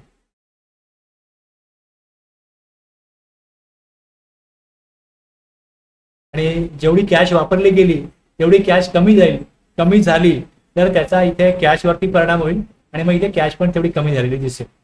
की जर कॅश मधनं पेमेंट केलं तर त्याचा इफेक्ट इथे दिसेल. आता 50,000 आपल्याकडे पहिले बॅलन्स होता, त्याचे 25,000 बँकेत भरले, 25,000 शिल्लक होते आणि त्यातून जो खर्च झाला त्यातनं आता उरलेले आहेत 60,000 कॅशला हे दिसतात. मग कॅशला कशा प्रकारे 60,000 आलेले आहेत हे एंटर केलं मी इकडे, याला एंटर केलं कॅशला, तर मला दिसेल बघा कॅशचा आपण बघतोय की कॅश आणली बिझनेसमध्ये, मग 25,000 काय केले बँकेत भरले, मग परचेस केलं 10,000चं, मग सेल केलं 12,000चा, मग पुढे जाऊन त्याला कम्प्युटर परचेस केला 10,000चा आणि रिपेअर आणि मेंटेनन्स करता खर्च केला 10,000. आता याचा टोटल जे काय ऍक्टिव्हिटी त्यांनी केल्या तर त्यांच्या बिझनेसमध्ये एकूण पैसे आले किती, यांच्या बिझनेसमध्ये एकूण पैसे आले, पहिले 50,000 कॅपिटल म्हणून आणलं, 12,000 सेल केले, असे एकूण तुम्ही बघाल तर तुम्हाला इकडे हे आलेले दिसतात 62,000. त्याच प्रकारे इकडे परचेज करून खर्च किती केले 25,000. मग हे काय, हे बँकेमध्ये पैसे डिपॉझिट केले म्हणून तिथे आले 50, सेल करून मिळाले,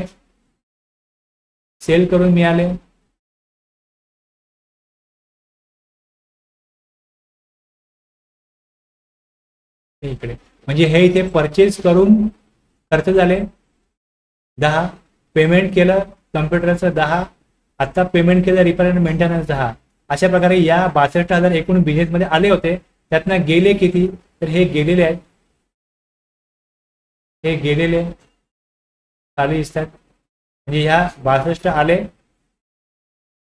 आले, त्यातनं हे 55 गेले, आता उरले किती, उरले 7, त्याचा बॅलन्स आहे 7. म्हणजे हे तुम्हाला प्रत्येक डे बाय डे ज्या ऍक्टिव्हिटीज होतात त्यानुसार काय त्याच्या बॅलन्स होती कसा फरक पडतो हे लेजरवरनं कळतं. तर लेजर काय दाखवतं, लेजरवरनं कुठल्या प्रकारची ट्रान्झॅक्शन्स पैसे बिझनेसमध्ये वाढवत आहेत, कशामुळे पैसे कमी होत आहेत. आणि आता आपण कॅशचं बघतोय, जसं कॅशचं बघतोय तसं परचेसचं बघू, तेव्हा परचेस, मग परचेसमध्ये परचेस रिटर्न, मग त्यातनं परचेसचं पेमेंट केलं, मग परचेसचा बॅलन्स किती आहे हे सगळं दिसेल. तर हे बारकाईने बघण्याकरता आपण घाई करू शकत नाही, आपल्याला स्टेप बाय स्टेप एक एंट्री आपण जसं करत जाऊ तस कसं हे कळेल. हे खूप असं आपल्याला एंटरटेनिंग असेल, यातनं खूप मनोरंजन होईल असा काही विषय नाही आहे. हा फोकस राहून बघायला लागतो तुम्हाला, मलाही फोकस राहून सांगायला लागतो, लक्षपूर्वक गंभीरपणे ऐकावा लागतो, मग यातले बारकावे कळणार आहे. तुम्ही ऍग्री करता याच्यावरती रिप्लाय करा. मी जे बोलतोय, मी ज्या गंभीरपणे तुम्हाला सांगतोय त्याच गंभीरपणे तुम्ही ऐकलं तर तुम्हाला हा विषय स्पष्ट होणार आहे. मी योग्य दिशेने आहे की नाही आहे हे मला कळण्याकरता तुमचा रिप्लाय मला आवश्यक आहे, तर रिप्लाय करा. याच प्रकारे मी कंटिन्यू करावं की नाही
सर विचारतायत व्हाउचरचा बद्दल थोडं सांगा आणि व्हाउचरचा फॉर्मॅट वगैरे असतो कसा दिसतो. आता हे जे आपण ज्या काय एंट्री इथे करतोय, ह्या ज्या एंट्री इथे करतोय, जे मॅन्युअली आपण अकाउंटिंग बघितलं त्याच्यामध्ये जशा आपल्याकडे एंट्री येतात ते जशा एंट्री आल्या, जसं ज्या ठिकाणी बिझनेसची ऍक्टिव्हिटी घडते, जिकडे ऍक्च्युअल मध्ये ट्रान्झॅक्शन घडत असतं, तिकडचे जे व्यक्ती असतात त्यांना फक्त लिहून ठेवायचं असतं की हे केलेलं आहे. त्यानंतर सिस्टमॅटिक एंट्री करण्याकरता काय केलेलं असतं की मग जर्नल बुकमध्ये एंट्री होते. मग या जर्नल बुकचा हा फॉर्मॅट आहे. या जर्नल बुकच्या फॉर्मॅटप्रमाणे मॅन्युअली अकाउंटिंग होतं. आता कम्प्युटर अकाउंटिंग मध्ये काय बदलतं की मॅन्युअली अकाउंटिंग मध्ये जर का जर्नल बुक मध्ये एंट्री केल्या तर तिकडे तुम्हाला सेल रजिस्टर वेगळं परत घ्यायला लागतं, पर्चेस रजिस्टर वेगळं घ्यायला लागतं. म्हणजे जर्नल बुक मध्ये एंट्री करा आणि मग तुम्हाला तिथे पाहिजे असेल परचेस किती झाला, परचेस मध्ये गुड्स आले किती, गेले किती, मग परचेस रिटर्न परचेस हे परत वेगळं रेकॉर्ड करायला लागतं. मग तुम्हाला ऍक्च्युअल मध्ये परचेसचं स्टेटस कळतं. सेम सेल्स आहे, सेलचं वेगळं कळतं, कॅश बुक वेगळं कळतं. म्हणजे इथे तुम्ही ज्यावेळेस बघाल की इकडे तुम्ही एंट्री केल्यानंतर जसं आपण इथे बघतो डिस्प्ले मोर रिपोर्ट, इथे मी आलो अकाउंट बुक्स, इथे बघा वरती कॅश स्लॅश बँक बुक आहे. कॅश बुक वेगळं लिहावं लागत नाही. इथे गेलो डायरेक्ट तुम्हाला कॅश आणि बँकचा इथे स्टेटस कळतं. कॅशमध्ये पैसे कसे आले कसे गेले हे इथे कळतं. बँकेमध्ये पैसे कसे आले कसे गेले हे डायरेक्टली इकडे जर बँकेमध्ये गेलो तर बँकेमधनं कळतं. आता प्रश्न तुमचा असा आहे की फॉर्मॅट कसा असतो. हे जे वाउचर आहे या वाउचरमध्ये इनपुट द्यायचं आहे फक्त. तर इथे एक पद्धत ठरवलेली आहे. इथे काय केलंय, एक पद्धत ठरवली गेलेली आहे की इथे तुम्हाला वेगवेगळे जे सबसिडरी बुक्स आहेत म्हणजे sale register, purchase register, cash book, bank book याच्यामध्ये एंट्री व्हायला पाहिजे असेल तर फक्त एंट्री करताना एक पद्धत, एक मेथड, एक प्रोसिजर तुम्हाला फॉलो करायची. ती म्हणजे इथे वाउचर सिलेक्ट करा आणि वाउचर मध्ये सिलेक्ट करताना पहिले आपण काय करतो, वाउचर टाईप सिलेक्ट करतो. म्हणजे इथे आपण दिलं हे वेगळे वाउचर टाईप आहेत. मग यातनं पेमेंट आहे, पैसे आले, मी मला लिहून दाखवतो म्हणजे तुम्हाला लक्षात येईल की फक्त एक प्रोसिजर फॉलो काय करायची आहे. ज्यावेळेस कुठल्याही कम्प्युटर अकाउंटिंग मध्ये ज्यावेळेस एंट्री केली जाते त्यावेळेस फक्त तुम्ही वन टाइम एंट्री करा. बाकी सगळ्या बुक्स मध्ये त्याची करस्पॉन्डिंग एंट्री ही ऑटोमॅटिक जाईल आणि इतर रिपोर्ट्स अनालिसिस तुम्हाला ऑटोमॅटिक मिळतील, रेडी मिळतील, तयार मिळतील. काय करायचं तुम्हाला फक्त एवढंच करायचं आहे की समजा पैशाबद्दल व्यवहार असेल तर पैसे दिले तर पेमेंटला एंट्री करा. पैसे दिले कुठल्याही प्रकारे जर का पेमेंट झालं म्हणजे पैसे दिले गेले, बिझनेस मधना कोणालाही पैसे दिले म्हणजे सप्लायर असो, रिपेअर मेंटेनन्स केलं तर एखादा कारागीर असेल त्याला पेमेंट केलं, पैसे दिले कुठल्याही मार्गाने तर पेमेंटला एंट्री करा. कोणाकडनं पण पैसे आले म्हणजे गुड्स विकल्यामुळे पैसे आले किंवा काही कमिशनचे पैसे आले, कुठली काही इन्व्हेस्टमेंट आहे त्यातनं काय रिटर्न्स मिळाले, पैसे आले तर रिसीटला एंट्री करायची. पैसे आले तर रिसीटला एंट्री करायची. वाउचर टाईप आहे ते, हे टाइप्स ऑफ वाउचर आहेत. एक पैसे दिले, पैसे आले. त्यानंतर पैसे आपण केव्हा केव्हा बँकेतनं पेमेंट करतो, केव्हा कॅशने पेमेंट करतो. मग जर का बँक आणि कॅश यातला कॅश ट्रान्सफर केली बँकेला, बँकेतनं पैसे काढले, कॅश अकाउंटला आले, याची एंट्री करायला कॉन्ट्रा. म्हणजे कॉन्ट्रामध्ये एक कॅश टू बँक, याच्या अपोजिट बँक टू कॅश. त्याचबरोबर तुमचे अकाउंट जास्त बँकेच्या वेगवेगळ्या बँकेमध्ये अकाउंट असेल तर बँक टू बँक पण तुम्ही काय करता, ट्रान्सफर करता, त्यावेळेला पण कॉन्ट्रा एंट्रीज करायची. Cash to bank, bank to cash किंवा बँक टू बँक एंट्री केली तर त्याची जी काय एंट्री आहे ती कॉन्ट्रा या वाउचर टाईप मध्ये करायची. परचेस हा एक वाउचर टाईप आहे. परचेस केलाय मग परचेस कॅशनी करा, परचेस क्रेडिटनी करा, परचेस रिटर्न याची एंट्री कुठे करायची, परचेस वाउचर टाईप मध्ये करायची. त्यानंतर सेल्स आहे तर मग सेल्स रिटर्न. आता याच्यामध्ये काय केलं गेलंय, की मॅन्युअल मध्ये अशा प्रकारे एंट्री व्हायच्या, पण आपल्याकडे काय होतं, जसं परचेस होतं त्याची एंट्री आपण परचेस मध्ये करतो. आणि जीएसटीच्या कायद्यामध्ये असं आहे की जर का सेल केलाय आणि सेल केल्यानंतर जर का गुड्स परत आले, गुड्स खराब झाले, डिफेक्टिव्ह गुड्स पोहोचले किंवा गुड्स किंवा शॉर्ट मध्ये पोहोचले, क्वांटिटी जी आहे गुड्सची ही कुठल्याही प्रकारे जर कमी नोंदवायची असेल तर एकदा का इनवॉइस बनला तर त्यामध्ये मग मूळ इनवॉइस मध्ये करेक्शन होत नाही. मग त्याच्यासाठी काय करायचं, क्रेडिट नोट बनवायची.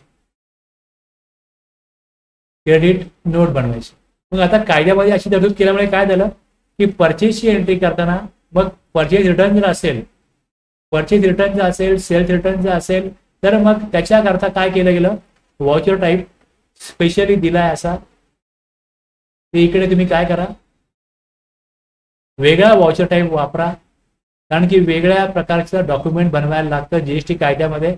मग क्रेडिट नोटची एंट्री करा. कुठेही किमतीमध्ये कमी झालं, समजा किंमत समजा मला द्यायची होती 95, मी 95च्या ऐवजी समजा तिकडे मी 98 दिले तर 3 रुपये कमी करायचे. तर वस्तू परत आल्यामुळे किंमत कमी झाली, वस्तू खराब झाल्यामुळे किंमत कमी झाली, किंवा रेट चुकला होता म्हणून किंमत मग आता कमी करायची आहे, तर मग जे रिवाइज इनवॉइस असतं किंवा करेक्शन केलेलं इनवॉइस असतं ते क्रेडिट नोट म्हणून नोंदवलं जातं. मग पहिला सेल्स आहे, मग दुसरं क्रेडिट नोट आहे. मग इथे हा वेगळा व्हाउचर टाईप, त्यातनं येतो. सेल्सच्या अगेन्स्ट क्रेडिट नोट येतं. तसे सेल्सची व्हॅल्यू वाढू पण शकते, जर व्हॅल्यू वाढली तर मग त्यातनं डेबिट नोट. आता जीएसटी ऍक्ट मध्ये आपल्याकडे सेक्शन 34 आहे, त्याच्यामध्ये क्रेडिट नोट डेबिट नोट तुम्हाला येईल. तर मग त्यासाठी जे डॉक्युमेंट बनवायचे आहे ते व्हाउचर टाईप जो त्याचा ते क्रेडिट नोट डेबिट नोट आहे. म्हणजे परचेस केलं तसं सप्लायरचा सेल्स आहे आणि सप्लायरची व्हॅल्यू कमी झाली तो बनवेल क्रेडिट नोट, सप्लायरची व्हॅल्यू वाढली तो बनवेल डेबिट नोट. मग ह्याच्या अपोजिट बायर जो आहे, रिसिपियंट जो आहे तो रेकॉर्ड करेल, सेल्सच्या अगेन्स्ट रेकॉर्ड करेल परचेस. जर व्हॅल्यू कमी झाली म्हणून जर सप्लायरनी रेकॉर्ड केलं तिथे क्रेडिट नोट, मग इथे रेकॉर्ड होईल डेबिट नोट. सप्लायरची व्हॅल्यू वाढली तर रेकॉर्ड करेल डेबिट नोट, तर मग इथे बायर रिसिपियंट रेकॉर्ड करेल याच्या अपोजिट क्रेडिट नोट. मग हे सगळं ज्या वेळेस अशा प्रकारे कायद्यानुसार डिझाईन केले गेले, मग त्याप्रमाणे काय होतं, इकडे व्हाउचर टाईप मध्ये तुम्हाला कशा प्रकारे सहजतेने एंट्री होतील याकरता एकदा एंट्री करा आणि तुम्हाला त्याचे करस्पॉन्डिंग इफेक्ट आणि कायद्याप्रमाणे त्याचे तुम्हाला असणारे जे ऑब्लिगेशन्स आहेत हे फॉलो करण्याकरता एक पद्धत दिली गेली टॅक्स पेअरला. तुम्ही काय करा, पैसे दिले पेमेंटला एंट्री करा, पैशाच्या रिसिप्टला एंट्री करा, सेलला एंट्री करा. मग ज्यावेळेस सेलला एंट्री करतो त्यावेळेस सेलला जीएसटी कायद्याप्रमाणे इथे इनवॉइस नंबर द्यायला लागतो अप टू 16 डिजिट. मग तो इनवॉइस नंबर काय असेल तो इथे वरती येतो, वरती नंबर 2 आलाय बघा, इकडे हा 2 आलाय. मग इथे याच्यामध्ये ऑप्शन आहे की त्यात तुम्हाला त्याचा नंबरचा फॉर्मॅट जो आहे तो बदलता येतो. आता मी जर का जीएसटी इथे तुम्हाला घेईन, मग त्यामध्ये तुम्हाला जीएसटीचं काय होईल संबंधित तरतुदी सांगेल. आता काय करायचं, मला तुम्हाला सिस्टम जो आहे हा तुम्हाला व्यवस्थित समजून द्यायचा. तुम्ही विचारला प्रश्न चांगल्या प्रकारे आता, आणि सर ही व्हाउचर टाईप सांगा, तर व्हाउचर टाईप मध्ये आणखीन बरंच काय सांगण्यासारखं आहे. जसं हा नंबर आहे, हा इथे जो नंबर दिसतोय तो फक्त इकडे 2 दाखवतो तुम्हाला, हा फक्त तुम्हाला नंबर 2 दाखवतो. जर इथे मला या 2च्या ऐवजी इकडे पाहिजे असेल, कंपनीचं नाव आहे समजा फर्स्ट एंटरप्राइजेस, तर मी इकडे देईन फर्स्ट ई, म्हणजे एफ आहे आणि ई आहे, FE/2024-25 किंवा 2025-26 मग पुढे 001 0001 असं मला फॉर्मॅट पाहिजे मी देऊ शकतो. मग हा फॉर्मॅट मला चेंज करता येतो. मग हा मला आता मी ऑटोमॅटिक ठेवलाय, हा ऑटोमॅटिक किंवा मॅन्युअल दोन्ही मी ठेवू शकतो. ह्या फॉर्मॅटला पण मला ऑटोमॅटिक किंवा नॉर्मल दोन्ही पण ठेवता येईल. म्हणजे पहिले जेव्हा मी सुरुवात करतो एंट्री करायला त्यावेळेस मला इथे यामध्ये डेट कुठली आहे ही चूज करायची आहे. मी डेट दिल्यानंतर ही डेट जी आहे मी डेट देईन, ते डेट काय मला डेट पाहिजे 2/7, मी डेट घेईन 2/7. मग मला इथे जो नंबर आहे हा आता ऑटोमॅटिक आलाय, तो नंबर मॅन्युअल ठेवला तर नंबर चेंज करता येईल. मग मला पुढे सिलेक्ट करायचं आहे पार्टी नेम, कोणाकडनं परचेस केलंय. मग जर मी सिलेक्ट केलंय तर कोणाला सेल केलंय, तर मी इकडे सेल ज्या पार्टीला करतोय ते आहे, कॅश घेतल्यास कॅश येईल. तर मी ज्यांना सेल करतो ते येईल, तर मी इकडे ते घेतलं. पुढे जाऊन आणखीन काय माहिती आहे ती देऊ शकतो आणि पुढे मला इथे पर्टिक्युलर मध्ये सेल आहे तर सेल येईल. आता इथे मी इन्व्हेंटरीचा ऑप्शन चूज केला म्हणजे यूज करत नाहीये. जर मी इथे इन्व्हेंटरीचा ऑप्शन मला हे सगळं दाखवायचं पुढे जाऊन, याचं एक्झरसाइज मला जीएसटीच्या पॉईंट ऑफ व्ह्यू पण घ्यायचं आहे. पण एकदम मी त्यामध्ये गेलो, तुम्हाला सिस्टमचाच अवेअरनेस नाहीये, तुम्हाला गुंतागुंत होईल, कळणार नाही काहीच. म्हणून मी स्टेप बाय स्टेप चाललोय.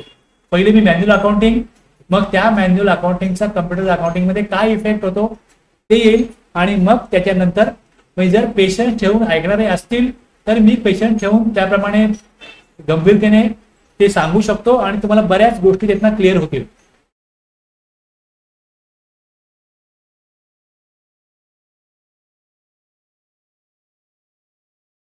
स्टेप बाय स्टेप कसं आहे, पहिले वाउचर नंबर, डेट, मग कुठली पार्टी आहे त्यांना तुम्ही सेल करताय त्याप्रमाणे सेल, मग इन्व्हेंटरी असल्यास खाली इन्व्हेंटरीचे त्या प्रकारचे HSN इन्व्हेंटरी बनवणारा HSN कोड टाकावा लागतो. मग ते पण कशा प्रकारे करायचं ते मी घेऊ शकतो.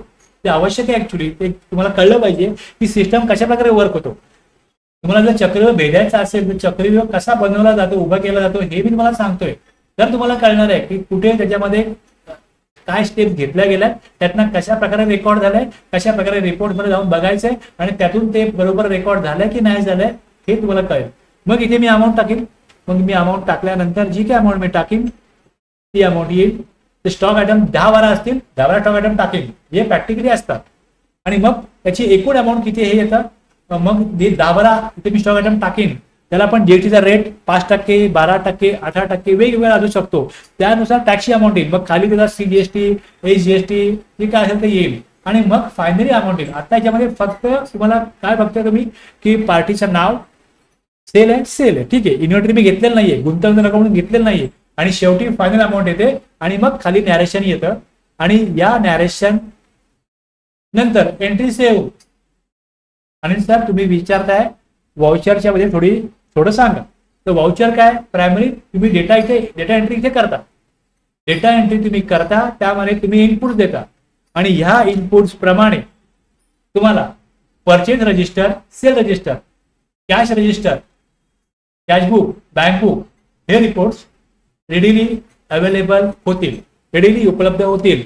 फक्त त्यासाठी इथे त्यांनी एक पद्धत ठेवलेली आहे. कम्प्युटर अकाउंटिंग मध्ये तुम्हाला एक पद्धत दिली गेली की या पद्धतीप्रमाणे काय करा, तुम्ही एंट्री करा. आणि तुम्ही या पद्धतीप्रमाणे एंट्री केल्यानंतर तुम्हाला काय होईल हे सगळं इझिली एका एंट्री केल्यानंतर अनेक प्रकारचे अनालिसिस म्हणजे प्रॉफिट अँड लॉसला होणारा इफेक्ट, ट्रायल बॅलन्सला होणारा इफेक्ट, बॅलन्स शीटला होणारा इफेक्ट, परचेस असल्यास परचेस रजिस्टर, परचेस रिटर्न, सगळीकडे जिकडे जिकडे त्याचा इफेक्ट होतो ते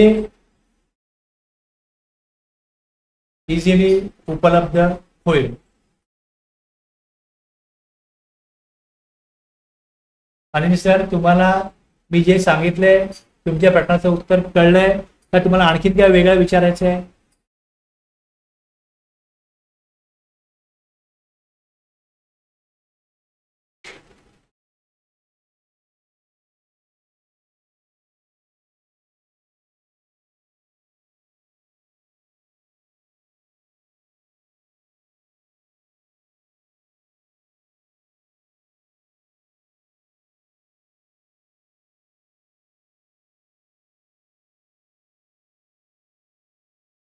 मला आहे ना ह्या सगळ्या एंट्री समजवण्याचा हा एंट्री संपवणं हा उद्देश नाही माझा.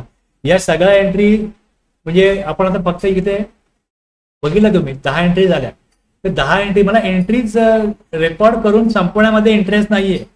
आपण ऍज अ डेमॉन्स्ट्रेशन त्या एंट्रीचा वापर करून आपण कशा प्रकारे काम होत आहे हे समजून घेत आहोत. जे लोक 8 वर्ष 10 वर्ष कम्प्युटर सिस्टम मध्ये काम करतात ना, त्यांनाही यातले बऱ्याच गोष्टी माहिती नसतात, सिस्टम कसा वर्क होतो. कारण ते फक्त एंट्रीज करतात. एंट्री करून ते काय करतात, रोजचं काम संपवतात, महिना संपतात, त्यांना पगार मिळतो, काम चालू राहतं. सिस्टम कसा वर्क होतो हे फार कमी लोकांना माहिती असतं. त्याच्या लिंक कुठे कशा आहेत हे फार कमी लोकांना माहिती असतं. पूर्वी जो अकाउंटंट होता, मॅन्युअल अकाउंटिंग जे लोक करायचे त्यांना फार महत्व होतं. जे मुनीम जी होते त्यांना फार महत्व होतं, कारण की त्यांना जर्नल कसं लिहायचं, लेजर पोस्टिंग कशा करायच्या, त्याच्यानंतर मग पुढे profit and loss balance sheet जे बनवायचे त्यांना काय अडचणी आल्या मग ते यांना काय विचारायचे, ह्या सगळ्यावरती कसं काम करायचं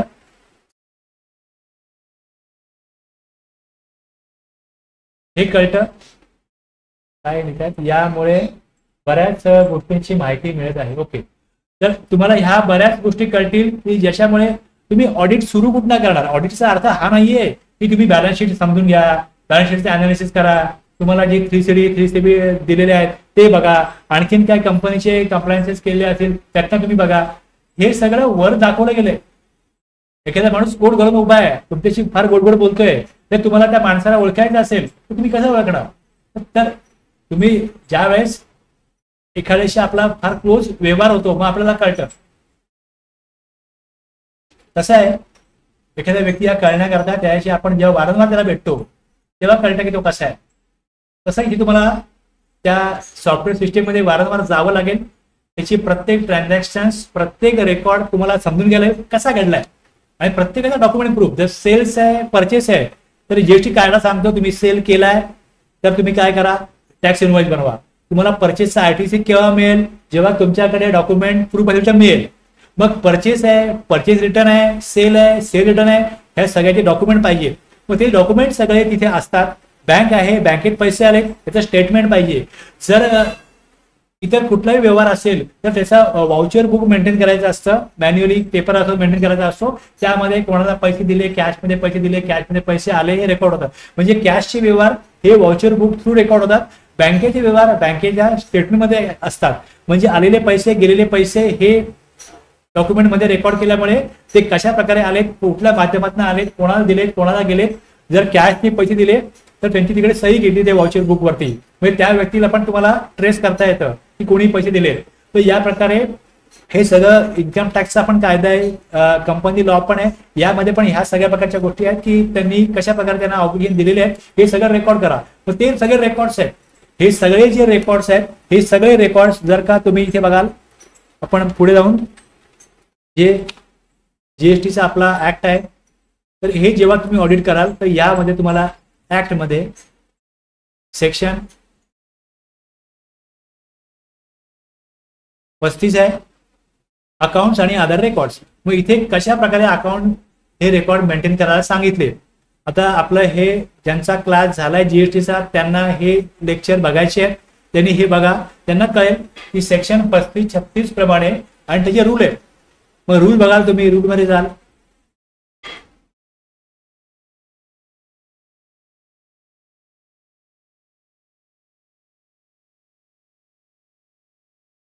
अकाउंट रेकॉर्ड मध्ये रूल 56, 57, 58, सेक्शन 35 आणि रूल मध्ये जीएसटी रूल्स मध्ये रूल 56, 57, 58 हे तुम्हाला काय दर्शवतील हे त्यांनी मेंटेन केलंय.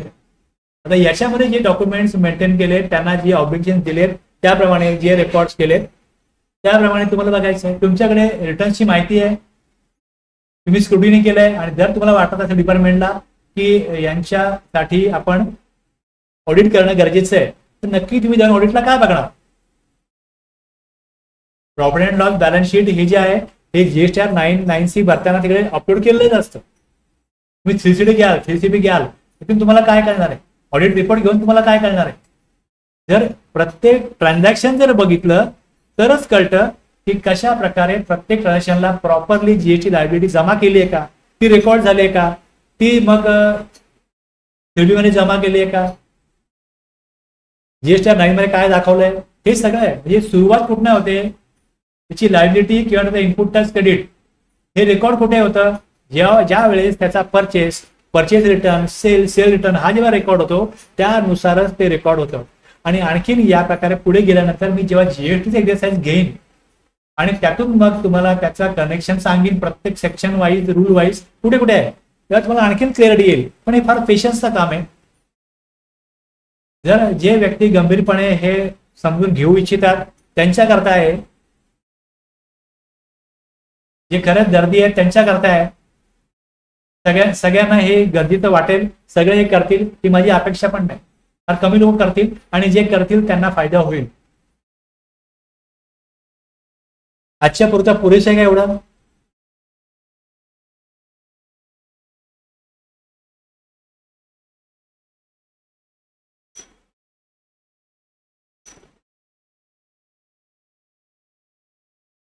अनिल सर, दत्तात्रय सर, सांगा मला.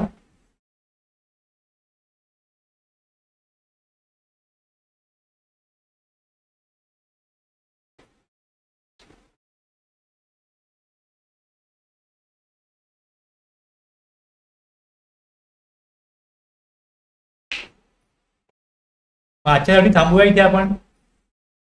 आजचा क्लास संपवूया इथे. आजचं सेशन एंड करू मी.